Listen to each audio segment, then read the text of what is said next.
Perfect. And are you willing to do crimes? Sure. Like a lot of crimes? You betcha. In our top story tonight, Donald Trump was dismayed to hear that Better Call Saul ended this week, because that was his new legal strategy, calling Saul. That's right. The former president is reportedly having trouble finding good lawyers. Apparently, his whimsical approach to paying people on time is an issue, as is his habit of disregarding their advice and doing whatever the hell he feels like. But on the plus side, he does offer plenty of job security, and you'll never be bored. Not ever. One of Trump's lawyers, who hasn't quit yet, headed straight into concrete shoes territory this week. I understand the witness protection issue, but at the same time, these witnesses are truly not going to be concealed for very long. That's right. You can run, but you can't hide. And when we find out who you are, we are gonna... I'm still on TV. We are gonna take you to a nice brunch, and we're gonna get cinnamon swirl French toast for you. Be warned. Keeping all those lawyers busy is the fallout from the Mar-a-Lago raid. The famously chillaxed Donald Trump said on Fox News, he's willing to do whatever possible to help the nation after the raid, saying the temperature has to be brought down. That was right after he said that the FBI stormed Mar-a-Lago with tanks, converted a few children to communism, and then planted a bunch of cocaine in Don Jr.'s room. But seriously, just this week you've got two of his former lawyers in front of grand juries and his CFO pleading guilty and testifying against the Trump Organization. How do these guys end up with so many criminals on staff? Turns out they have a very rigorous hiring process. Okay, first question. Do you have a soul? Absolutely not. Perfect. And are you willing to do crimes? Sure. Like a lot of crimes? You betcha. And how are you with having a ketchup bottle thrown at your head by a raging narcissist? Just a normal Tuesday.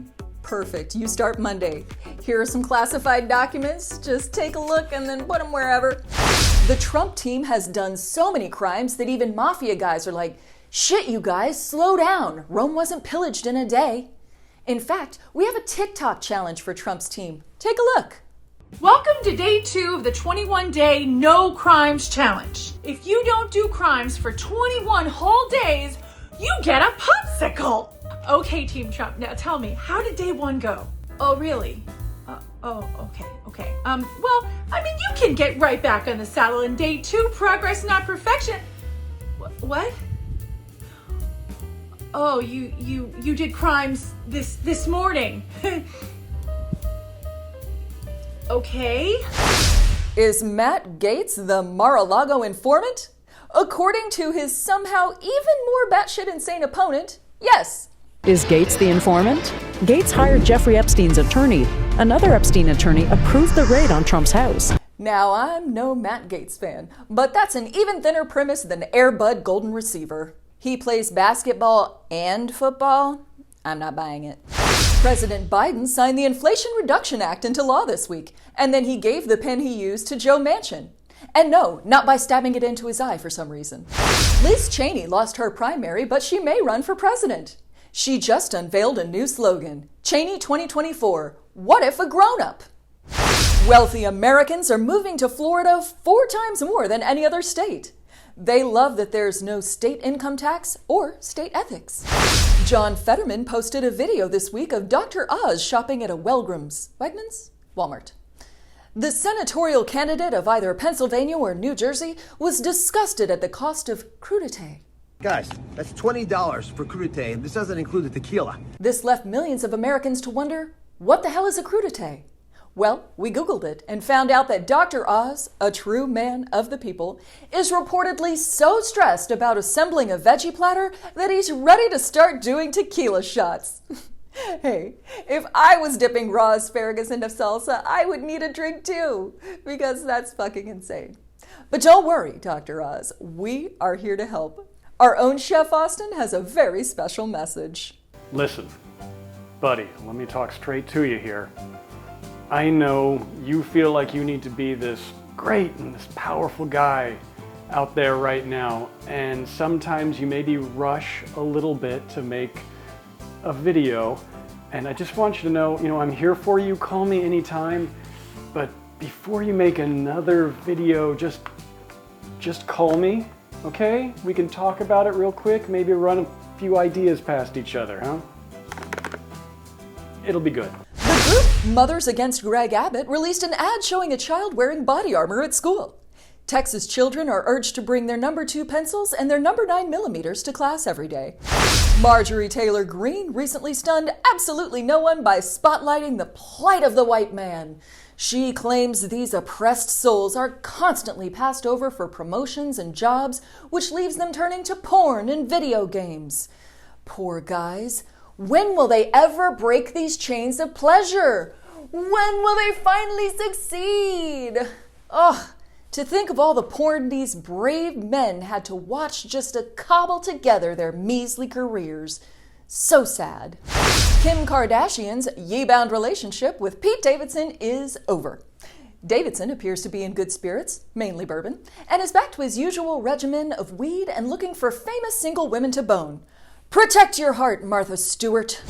Troubled star Ezra Miller, who spawned into existence as somebody's monkey paw wish for non-binary representation in media, has recently apologized for a, quote, time of intense crisis that involved multiple assaults and a quick little burglary. First of all, how bad is the new Flash movie that they're starting the apology tour before it's even out? And secondly, Ezra was famously hard to find until the FBI raid at Mar-a-Lago. What was in that safe? Was it you all along, Ezra? And why haven't we ever seen Ezra Miller and Jared Kushner in the same place at the same time? Someone call QAnon. We got a good one. The U.S. could be one big heat wave in the next 30 years. Fashion designers are already hard at work on a business casual monokini. A new drug is proving wildly successful at removing certain kinds of cancers. When he found out, Mitch McConnell moved to make the drug very expensive, and the research data was accidentally deleted by the Secret Service. Later, Tucker Carlson reminded his audience that no one yet knows the long-term effects of being cured of cancer under a Democratic administration. New research shows that LSD might improve memory and learning. Research trials will continue this evening at Dustin's house, because he has a bunch of Zeppelin on vinyl and his mom will totally leave us alone. Good vibes only. A gross-looking sea creature was found in the Gulf of Mexico this week. Ew, look at this guy. In a related story, Ted Cruz's family has reported him missing from their family trip to the beach in Cancun. He was last seen wandering shirtless into the water. If you see Ted Cruz, do not approach him or donate to his campaign. Just call the local chapter of the RNC and they'll send their usual retrieval team. American Airlines has purchased 20 jets from a company called Boom Supersonic, who beat out their rivals Bird Sucked Into the Turbines Jet Company. Police used a baby's DNA to investigate its father for a crime. The cops got the DNA sample from a cigarette that the baby smoked in the interrogation room. The father was ultimately exonerated when it was revealed he had returned the baby's stolen nose. The NBA will not be playing on Election Day to encourage voting. They want everyone to Rudy Gobert to the polls. They don't want to make it James Harden for people to vote. They want to Steph Curry favor with voters. Can I stop now? And finally tonight, love is in the air and in Cell Block C after a couple was jailed for having sex on a Ferris wheel. Seems a bit of a waste to get arrested for only joining the 40-foot high club. That wraps up this week's episode of the Friday Fenix. Join us next week because there's always more news to peruse. Your efforts are valid, but I don't think you can step up to the challenge. Your